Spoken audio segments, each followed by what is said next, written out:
a abominação da desolação, do qual falou o profeta Daniel. Esse é o texto que nós vamos ver hoje.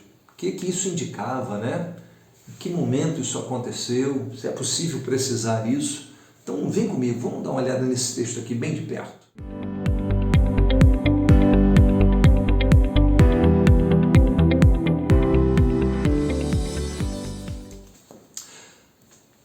Olá, eu sou Williams Corel, pastor da Primeira Igreja Batista em Guapimirim, Rio de Janeiro. Estamos realizando estudos do Evangelho de Mateus e hoje vamos para o nosso 159º vídeo.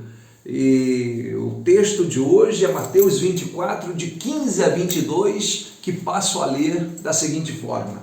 Quando, pois, virdes que a abominação da desolação de que falou o profeta Daniel está no lugar santo, quem lê, que entenda.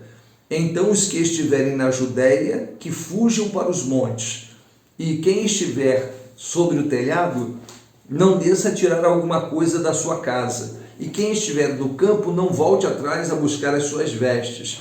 Mas ai das grávidas e das que amamentarem naqueles dias, e orai para que a vossa fuga não aconteça no inverno, nem no sábado, porque haverá então grande aflição, como nunca houve desde o princípio do mundo até agora, nem tampouco haverá jamais. E se aqueles dias não fossem abreviados, nenhuma carne se salvaria, mas por causa dos escolhidos serão abreviados aqueles dias.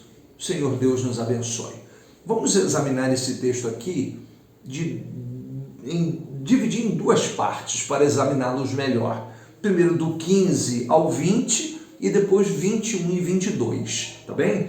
Então, nós temos aqui nessa primeira parte, do 15 ao 20, dicas relacionadas, sinais relacionados à destruição do Templo de Jerusalém. O Senhor Jesus Cristo, então, está dizendo, quando, pois, virdes que a abominação da desolação, isto é, quando o desrespeito for total pelas coisas sagradas, total. Então preste atenção, que aí virá uma grande destruição, e que acabou acontecendo no ano 70. A gente não pode imaginar um desrespeito maior do que a rejeição do Filho de Deus. Essa é a grande abominação. É quando o ser humano, a criatura, rejeita o Criador. Veio para o que era seu, o que eram seus, e os seus não o receberam. Acabou. Então, 35 anos depois, aproximadamente, da morte e ressurreição de Jesus, o templo é destruído, Jerusalém é totalmente varrida, e também em toda a Judéia e adjacências ali houve conflitos assim terríveis, e que o texto bíblico vai nos dizendo, olha, vocês fujam para os montes, quem estiver no telhado sai correndo para tentar salvar, não vai buscar documento, não entra em casa para apagar o fogo, não, sai batido, voa. Tem momentos que para salvar a vida você tem que abandonar tudo, ficar só você. Mas ai das grávidas e das que amamentarem naqueles dias, porque foi a tragédia, né? Nesses momentos de guerra, em qualquer guerra, né, gente? Em qualquer guerra, não é só nessa aqui não. As grávidas, as que estão com filhinhos de colo, essas sofrem mais, né? Porque não tem como defender-se e nem defender os seus pequeninos. Então, o que os soldados romanos fizeram, assim, eu não quero nem reproduzir aqui, é inominável, né? Mas foram mortos, porque não dava para fugir. E o Senhor Jesus Cristo ainda chega a dizer assim, e olha, peça a Deus para que a vossa fuga não aconteça no inverno e nem no sábado, né? No inverno, porque no inverno é difícil, né? Fugir no inverno, né? Deixar tudo para trás no inverno. E no sábado, porque os mais, assim, religiosos, eles não andavam muito mais do que 1 quilômetro no dia de sábado. E fugir para eles, andar mais de 1.000 quilômetros, de 1 quilômetro, seria um desrespeito à lei de Deus. Então, Jesus está dizendo assim, então, orem para que não aconteça nem no inverno e nem no sábado. E, enfim, e não aconteceu, né? E não aconteceu. Que bom, né? Não era inverno, né? Não era inverno. Então, nós temos aqui, provavelmente aconteceu em agosto, né? Daquele ano 70, então não era inverno. Que bom, né? Que bom. Foi assim. Ainda a misericórdia de Deus se estendendo sobre o povo de Israel.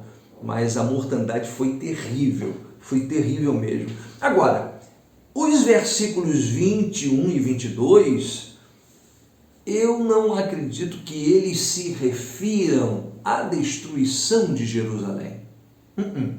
Já disse para vocês que Jesus está tentando responder duas perguntas, lá no versículo 3. Dize-nos, pois, quando serão essas coisas? Isso é, a destruição do templo. E que sinal haverá da tua vinda e do fim do mundo? Então, de 15 a 20, eu considero que esteja tratando da destruição de Jerusalém. Agora, 21 e 22, eu considero que estejam tratando do final dos tempos, do mundo. Então, leio novamente assim, porque haverá, então, grande aflição, como nunca houve desde o princípio do mundo até agora, nem tampouco haverá jamais. Olha, a destruição de Jerusalém foi, de fato, terrível. Mas, se a gente comparar assim com outras calamidades públicas, inclusive com a Segunda Guerra Mundial, o Holocausto dos próprios judeus, eu não sei se eu posso dizer se aquela destruição foi a pior que já aconteceu no mundo. Não dá, né? Não dá. Por isso é que eu considero que os versos 21 e 22 não estejam tratando da destruição de Jerusalém, estejam tratando da grande tribulação que acontecerá no final do mundo, por conta da perseguição, da chegada do anticristo. Mas veja você o seguinte, o verso 22, se aqueles dias não fossem abreviados, nenhuma carne se salvaria, mas por causa dos escolhidos serão abreviados aqueles dias. Então, na minha leitura bíblica, eu considero que os versos 21 e 22 estejam indicando o grande sofrimento que há de se abater sobre a humanidade no final dos tempos, exatamente na ocasião do aparecimento do anticristo, ou o homem da iniquidade, ou ainda a besta.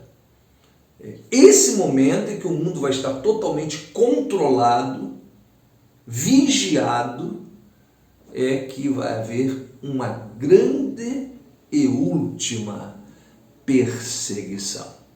Então, esse texto aqui, essa profecia de Daniel, nos aponta para algo que aconteceu no ano 70, mas os versos 21 e 22 nos apontam para aquilo que há de acontecer no final dos tempos. Vamos continuar estudando Mateus 24. Que Deus abençoe e até o próximo encontro, se assim Deus nos permitir.